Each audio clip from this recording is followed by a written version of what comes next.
Hello friends, welcome back to my Facebook vlog.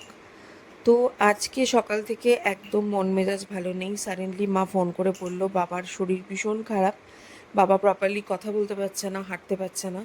তাই আমরা just এক্ষুনি মায়ের বাড়িতে এসছি আর কি। তো দেখলাম যে সত্যি সত্যি বাবার কন্ডিশন খুবই খারাপ, বাবা হাঁটতে পারছে না, উঠতে পারছে না, কথা জড়িয়ে যাচ্ছে। তাই আমরা জাস্ট এমার্জেন্সিতে নিয়ে গেছিলাম, এডিএফের এমার্জেন্সিতে। অ্যান্ড সেখানে যাওয়ার পর ওরা বলল যে একটা স্ট্রোকের চান্সেস থাকতে পারে, মানে হতে পারে। তো ওখানে কোনো নিউরোর ভালো ট্রিটমেন্ট নেই। তাই আমরা অ্যাপেক্সে নিয়ে এসেছি। অ্যাপেক্সে নিয়ে এসে সিটি স্ক্যান করিয়ে দেখা যায় যে হ্যাঁ, একটা স্ট্রোক হয়েছে। তো ওখানে অ্যাডমিশন নিয়ে নিয়েছে। বাবা এখন অ্যাপেক্সেই আছে।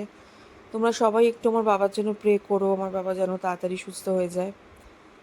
আর আজকে এমআরআই হবে, তো জানি না কী আসবে রিপোর্ট। আশা করি ভালোই হবে, যেটা হবে বাবা তাড়াতাড়ি সুস্থ হয়ে যাবে। তো এটা জাস্ট আমার বেশি কিছু ভিডিও করার মতো মন ছিল না, তাই জাস্ট এইটুকুই জানিয়ে দিলাম তোমাদেরকে।